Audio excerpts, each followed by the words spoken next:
경멸, 자신마저 파괴할 수 있는 서글픔. 여인의 초상, 헨리 제임스.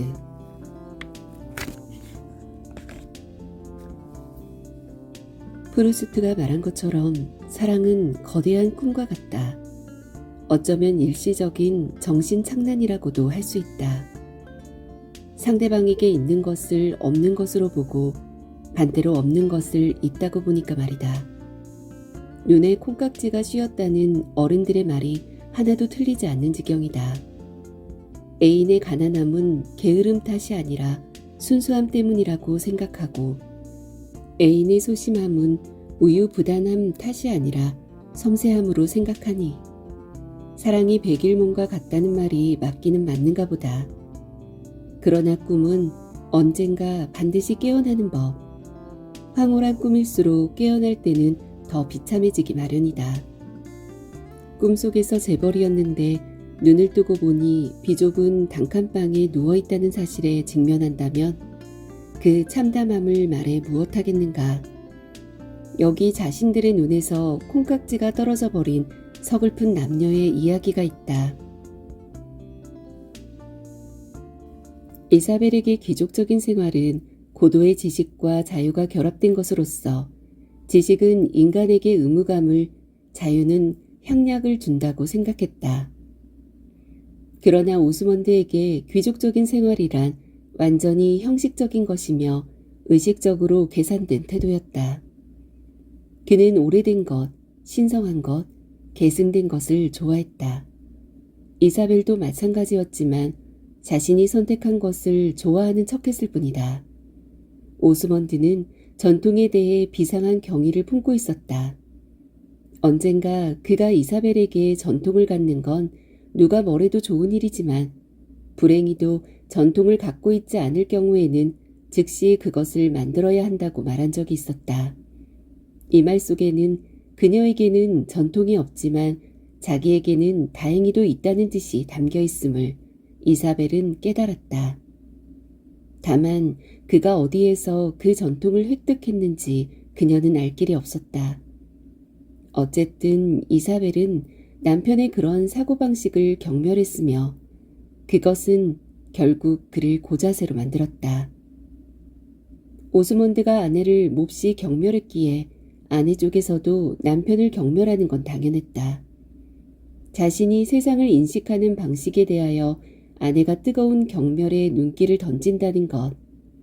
그것은 오스먼드가 예상하지 못했던 위협이었다. 그는 아내가 이런 행동을 취하기 전에 그녀의 감정을 통제해야만 한다고 믿었다. 그리고 이사벨은 남편이 자신의 자신감이 지나쳤다는 것을 스스로 깨달았을 때 그의 귀가 얼마나 타들어갔을지 쉽게 상상할 수 있었다.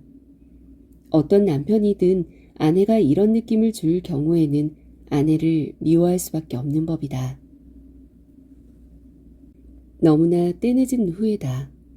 촛불만이 외롭게 빛을 내는 거실에 홀로 앉아 이사벨은 자신이 남편 오스먼드를, 그리고 남편은 자신을 경멸하고 있다는 사실을 인정할 수밖에 없었다. 갑작스러운 유산 상속으로 자신의 삶을 자기 스타일대로 살 수 있었음에도 이사벨은 가난한 남자, 심지어 이미 딸까지 있는 오스먼드와 결혼했다. 결혼을 결정하기에 앞서 그녀는 영국 귀족 워버튼경과 미국의 성공한 사업가 구두두의 청혼마저 과감하게 거부했다. 영국 귀족이 상징하는 고리타분한 관습과 인습, 그리고 미국 사업가가 보장하는 부유함 때문에 자신만의 삶을 살아내려는 의도가 좌절될까 두려웠던 것이다. 그런데 이런 대가를 무릅쓰고 그리고 주변에 만류를 뿌리치며 우여곡절 끝에 이루어진 결혼은 그녀에게 오히려 참담하기 그지없는 현실로 보답했다. 오스먼드라는 남자가 겉보기와는 달리 인습의 추종자일 뿐만 아니라 동시에 부유함을 지향하는 속물이었기 때문이다. 그러니 밤이 새도록 이사벨의 고민은 깊어져 가기만 했던 것이다. 헨리 제임스의 소설 여인의 초상은 사랑, 결혼, 그리고 부부 생활에 고뇌하는 한 여성의 내면을 담담한 필치로 서럽게 묘사한다. 한때 설렘과 열정의 대상이었던 두 남녀가 어쩌다가 서로를 경멸하는 관계에 이르게 되었는지 안타깝기만 하다. 부부를 사로잡고 있는 경멸이라는 감정에 좀 더 섬세한 메스를 가하려면 스피노자의 도움이 더욱 필요할 것이다. 경멸이란 정신이 어떤 사물의 현존에 의하여 그 사물 자체 안에 있는 것보다 오히려 그 사물 자체 안에 없는 것을 상상하게끔 움직여질 정도로 정신을 거의 동요시키지 못하는 어떤 사물에 대한 상상이다. 스피노자 에티카에서. 탐욕스럽고 이기적인 사람과 만나 시간을 보낼 수밖에 없을 때 우리는 자꾸 타인을 배려하는 섬세한 마음씨를 떠올리는 경우가 있다. 이런 소중한 정신적 태도가 떠오를수록 우리는 지금 내 눈앞에 있는 사람 자체를 무시하고 심지어는 부정하게 된다. 이런 우리의 마음 상태는 어떤 식으로든지 겉으로 드러나기 마련이다. 이럴 때 상대방은 우리가 자신을 경멸하고 있다는 걸 어렵지 않게 직감하게 된다. 이것이 바로 스피노자가 말한 경멸이 발생하는 메커니즘이다. 이제야 우리는 비극적인 두 남녀 이사벨과 오스먼드가 서로를 어떤 식으로 경멸하고 있는지 짐작할 수 있게 되었다. 이사벨은 남편 오스먼드와 함께 있을 때 허위 의식이 없는 자유로운 정신을 상상하고 반대로 오스먼드는 아내 이사벨과 함께 있을 때 전통과 관습을 존중하는 경건한 정신을 상상하고 있었던 것이다. 원칙적으로 말해 경멸하는 대상과는 함께 있지 않으면 모든 문제는 저절로 해결된다. 하나뿐인 소중한 삶을 경멸하는 대상과 지내는 것만큼 불행한 일이 또 어디 있겠는가. 자기만의 생각과 감정을 소중하게 여기고 있다면 이사벨은 단호하게 오스먼드와 헤어져야만 했다. 그렇지만 이사벨은 자신이 생각한 것만큼 실제로 당당한 여성은 아니었던 것이다. 아이러니하게도 이사벨에게도 남편 오스먼드와 마찬가지로 타인의 시선을 의식하는 속물근성이 자리 잡고 있었기 때문이다. 작가는 이사벨의 속내를 이렇게 묘사한 적이 있다. 결혼을 파기한다면 그녀의 미래는 온통 어두워질 것이다. 오스먼드와 결별하면 영원히 그렇게 되는 셈이며 서로의 요구를 받아들일 수 없음을 공공연히 인정한다면 그들의 시도가 모두 실패로 끝났다는 것을 인정하는 셈이 된다. 이사벨은 지식과 자유가 결합된 삶, 그러니까 자신만의 스타일대로 살아내는 삶을 꿈꾸었다. 그렇지만 이런 꿈도 사실 일종의 허영이었던 셈이다. 이사벨은 그렇게 사는 것이 남들이 보기에 가장 멋진 삶이라고 생각했을 것이다. 자유롭게 산다는 것과 자유롭게 살고 있는 것으로 보이고 싶다는 것은 완전히 다른 일이다. 그렇지만 남의 눈을 의식하는 사람이 어떻게 진정한 자유를 구가할 수 있겠는가? 남편 오스먼드가 타인의 시선을 의식했던 것처럼 그녀도 그만큼 타인의 시선을 의식하는 여자였던 것이다. 이미 결혼은 파기되어서는 안 된다고 믿는 순간 이사벨은 남편과 마찬가지로 자신도 인습에 매여 있다는 사실을 드러내는 것 아닌가. 유유상종이라고 했던가? 겉모습은 확연히 다르지만 두 사람 모두 부자연스럽기는 마찬가지였던 셈이다. 그녀가 점점 자신의 꿈을 버리고 남편의 가치관을 받아들이는 것도 이런 이유에서인지도 모른다. 너무나 불행한 일이다. 남편의 가치관을 받아들이는 순간 이사벨은 언젠가 인습과 관습을 존중하는 자신의 모습을 확인할 수밖에 없을 테니까. 아니, 이사벨은 이미 너무나 남편과 닮아 있는 것이다. 아니나 다를까 그녀는 오스먼드의 딸 펜지에게 사랑하는 남자를 잊고 속물적인 결혼을 하라고 권하기까지 한다. 그렇지만 펜지에게 너에게 돈이 별로 없으니 재산을 더 바라게 되는 거란다 라고 말하는 순간 이사벨은 방안이 어두침침한 것이 고마웠고 갑자기 얼굴이 화끈거리는 것을 느꼈다. 그녀가 이런 말을 하는 건 오스먼드를 위해서였다. 그를 위하는 일이라면 이런 말을 하지 않을 수 없었다. 그녀의 눈을 응시하고 있는 펜지의 엄숙한 눈초리가 그녀를 당황스럽게 했으며 펜지가 바라는 것을 자신이 너무 소홀히 다루었다고 생각하니 부끄러움이 앞섰다. 남편을 경멸함에도 불구하고 그와의 삶을 유지하려는 비겁함을 자각했기 때문일까? 아니면 자신의 내면에 이미 남편의 가치관이 괴물처럼 꿈틀거리고 있었다는 사실을 자각했기 때문일까? 어느 경우든 상관이 없다. 남편을 경멸한다면 이사벨은 자신도 경멸해야 한다는 사실에 직면하게 된 것이다. 아, 바로 이것이다. 자신만의 고유한 삶. 그러니까 남의 시선을 의식하지 않는 충만한 삶을 영위하려면 이사벨은 경멸하는 과거 자신과 철저히 단절해야 할 뿐만 아니라 경멸하는 대상과도 단절할 수 있는 용기가 필요했던 것이다. 그렇지만 이런 용기는 또 얼마나 얻기 힘든 것인지.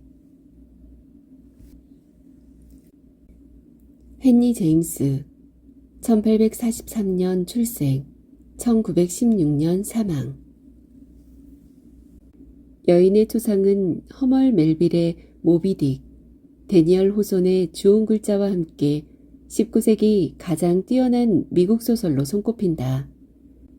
헨리 제임스는 당대 가장 지적인 작가였으며 파리에서 만난 투르게네프로부터 영향을 받아 줄거리보다 캐릭터 형성에 심혈을 기울이면서 심리적 리얼리즘을 이룩했다. 형 윌리엄 제임스는 의식의 흐름이라는 용어를 처음으로 사용한 근대 심리학자이자 철학자다. 여인의 조상은 20세기 의식의 흐름 기법을 예고하는 선구자적인 작품으로 철저한 내면 분석을 통해 외피에 가려진 인간의 본성을 들여다보고자 한다. 이사벨은 오스먼드를 측은하게 생각할 때가 종종 있었다. 비록 그녀가 의도적으로 그를 기만하지는 않았어도 실제로는 완전히 기만한 것을 알고 있었기 때문이다. 오스먼드가 처음 이사벨을 알게 되었을 때 그녀는 눈에 띄는 처신을 삼갔고 존재감을 드러내지 않고 스스로를 낮추며 겸손하게 행동했다. 오스먼드는 변한 것이 없었다. 그는 구원을 할 무렵에도 그녀에게 본심을 감추지 않았다. 그러나 이사벨은 그의 본성의 반쪽만을 보았으며 그것은 마치 지구의 그늘 때문에 일부가 가려진 달의 표면을 본 것과도 같았다. 그러나 지금 그녀는 만월, 즉 인간 전체를 보게 된 것이다. 늘 그렇듯 그가 자기 뜻대로 행동하도록 그저 보고만 있었지만 그럼에도 불구하고 이사벨은 부분을 전체로 잘못 생각했던 것이다. 무척 외롭고 교양 넘치고 정직한 남자라고 생각했던 오스먼드가 실은 독단적이고 인습적인 인간임이 드러난다. 독립적이고 자유로운 삶을 꿈꿨던 이사벨은 결국 잘못된 결혼으로 인하여 암흑과 질식의 집에 갇히게 된다. 철학자의 어드바이스. 누군가를 경멸하는 사람은 불행한 사람이다. 물론 더 불행한 사람은 경멸당하는 사람일 테지만 여자는 남자를 사랑했다. 그렇지만 남자는 더 이상 여자를 사랑하지 않는다. 그렇다고 여자가 어떻게 남자를 쉽게 포기하겠는가? 그것은 사랑을 포기하는 것이자 동시에 자신이 느낀 기쁨을 포기하는 일이니까 말이다. 바로 여기에 사랑의 비극이 있다. 여자는 남자와 함께 있을 때 기쁨을 느끼지만 남자는 여자와 함께 있을 때 슬픔을 느낀다. 어차피 언젠가는 헤어질 수밖에 없는 관계인 셈이다. 그래서 여자는 결단을 해야만 한다. 그녀는 남자를 떠나 슬픔을 혼자 감당할 수도 있다. 아니면 남자를 억지로라도 붙잡아서 둘 다 슬픔에 빠뜨릴 수도 있다. 억지로 붙잡힌 남자는 슬픔에 빠져들 것이고 그의 슬픔은 여자를 또 슬프게 만들 테니까 말이다. 불행히도 여자는 후자를 선택한다. 억지로라도 남자를 곁에 두려는 것이다. 비록 처음에는 남자가 슬픔에 빠질 수도 있지만 최선을 다해 남자를 행복하게 해주면 그의 마음이 돌아설 수도 있으리라 기대했던 것이다. 너무 진부한 방법이지만 여자는 남자를 호텔로 유혹하는 데 성공한다. 여자는 남자가 호텔에 함께 들어올 수밖에 없도록 만들었다고 치자. 그곳에서 여자는 정성을 다해 남자의 몸을 그리고 그의 마음을 애무한다. 그렇지만 남자는 마치 시체처럼 반응이 없다. 심지어 그는 지금 다른 여자를 생각하고 있는 것 같다. 그렇지 않고서야 어떻게 옷 한 조각 걸치지 않은 자신에게 그렇게 애정을 담아 애무하고 있는 자신에게 무감각할 수 있겠는가? 그렇다. 지금 남자는 할 수 있는 한 여자를 경멸하고 있는 중이다. 누군가를 앞에 두고서 다른 사람을 생각하는 것, 혹은 다른 사람을 생각하려고 하는 것, 이것이 바로 경멸이다. 얼마나 무서운 일인가. 사랑하는 사람으로부터 시체 옆에 있는 느낌을 얻는 경험은 이제 알겠는가?